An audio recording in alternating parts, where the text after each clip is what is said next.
My father never once told me he was proud of me.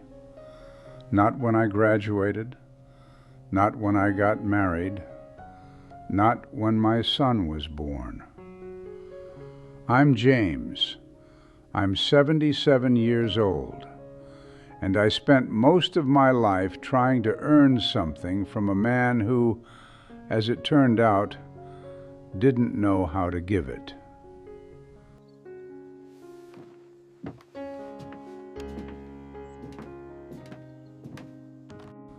I grew up in a small house in rural Ohio, the oldest of 3 boys.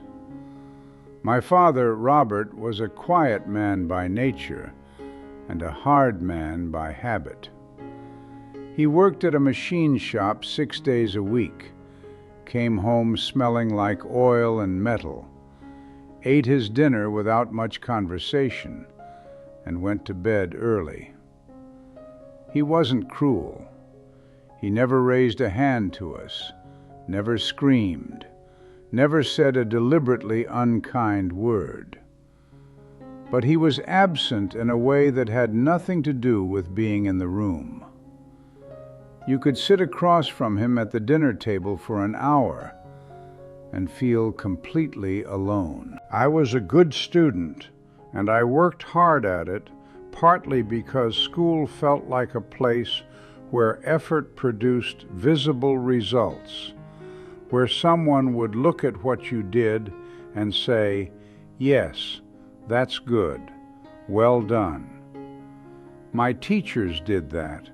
My mother did that in her quiet way. My father never did. I'd bring home a report card with straight A's, and he'd glance at it, nod once, and hand it back. No comment, no smile, just that nod, like I'd told him it was going to rain tomorrow. I played baseball through high school and was decent at it, decent enough to be named to the county all-star team my junior year. I remember looking into the stands during that ceremony, scanning faces until I found his. He was sitting there, arms crossed, face unreadable, not unhappy, just neutral. On the way home, I waited for him to say something, and he talked about the weather and whether we needed to fix the fence along the back pasture. I told myself it didn't matter. I told myself that for about 50 years. Because here's what I did with that silence. I built my entire life around trying to fill it. I pushed myself in my career the way I'd pushed myself in school, always thinking the next promotion, the next achievement, the next undeniable success would finally be the thing that made him look at me differently. I became a civil engineer, worked my way up to project director, managed teams and budgets and timelines with the kind of relentless focus that impresses bosses and exhausts families.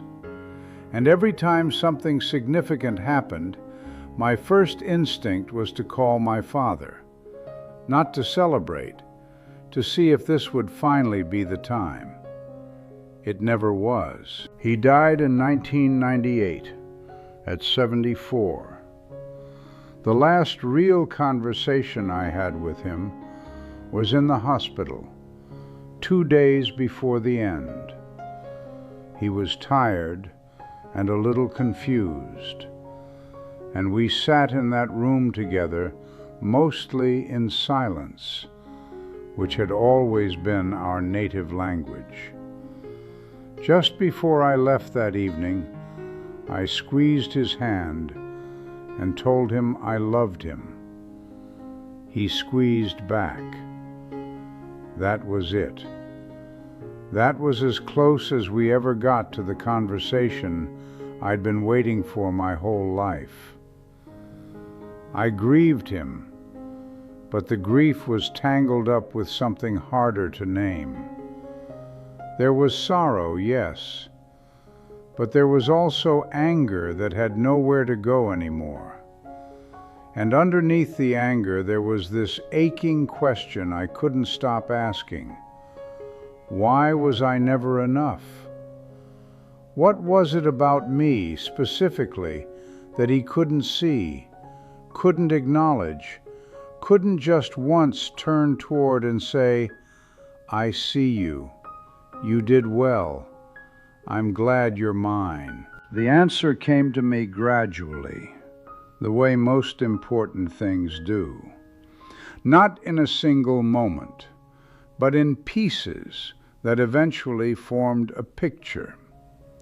It started when my son was going through some old boxes after my mother passed, and he found letters my father had written to my grandmother during the early years of his marriage. I didn't even know these letters existed. We sat down and read them together, and what I found in those pages was someone I didn't recognize. My father, at 28 years old, was tender. He was funny. He wrote about missing home, about feeling uncertain at work, about loving my mother in terms that were warm and specific and real. This man on those pages had a whole interior life full of feeling. And then I started thinking about my grandfather, a cold, hard-drinking farmer from West Virginia who, by every account I'd ever heard, had never shown warmth to anyone in his life. I thought about what it must have been like to grow up as the son of that man, to learn from the very beginning that emotion was weakness, that silence was strength, that a father's job was to provide and correct, but never to encourage, never to soften, never to say out loud the things that lived in the chest. My father had been shaped by that silence the same way I was shaped by his. He didn't choose it any more than I chose the wound it left in me. That realization didn't arrive cleanly or comfortably. I sat with it for a long time, testing it, pushing against it, because part of me didn't want to let him off the hook. Part of me had held on to that wound for so long it had become a kind of identity. I was the son whose father never said he was proud. Taking that away felt like losing something, which sounds strange, but grief is strange, and so is the way we sometimes cling to the thing that hurt us because at least it's familiar. But slowly something shifted. I started thinking about the things my father did do. He worked his whole life to make sure we had what we needed. He came to every baseball game, even if he sat there with his arms crossed, looking at nothing. He drove 4 hours in a snowstorm to help me move into my first apartment after college, and never complained once. He fixed things.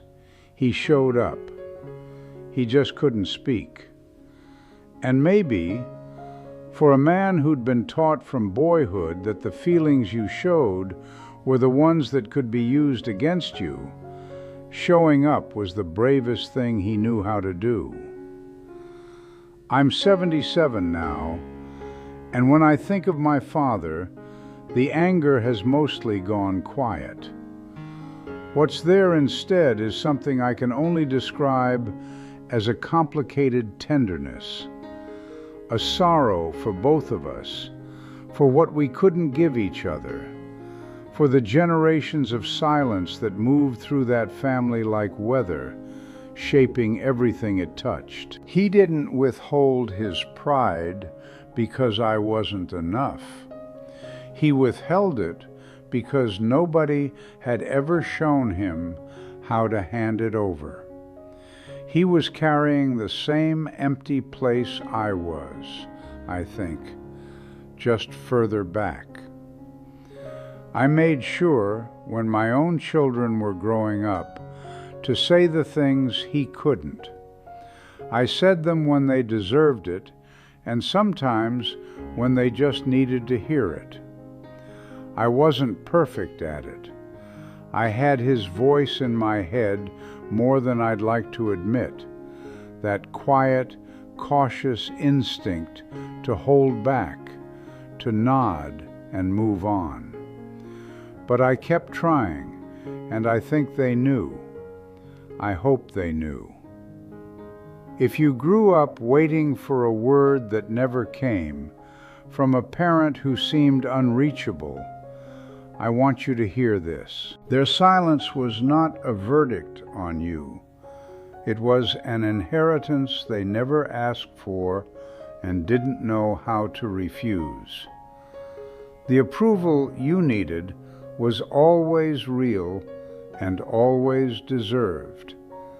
It just got lost somewhere upstream, passed down through people who were themselves starving for the same thing. That doesn't mean the hurt wasn't real. It means you can put it down now, if you're ready. Not because they earned forgiveness, but because you've carried it long enough, and because understanding, even when it comes late, is still a kind of grace.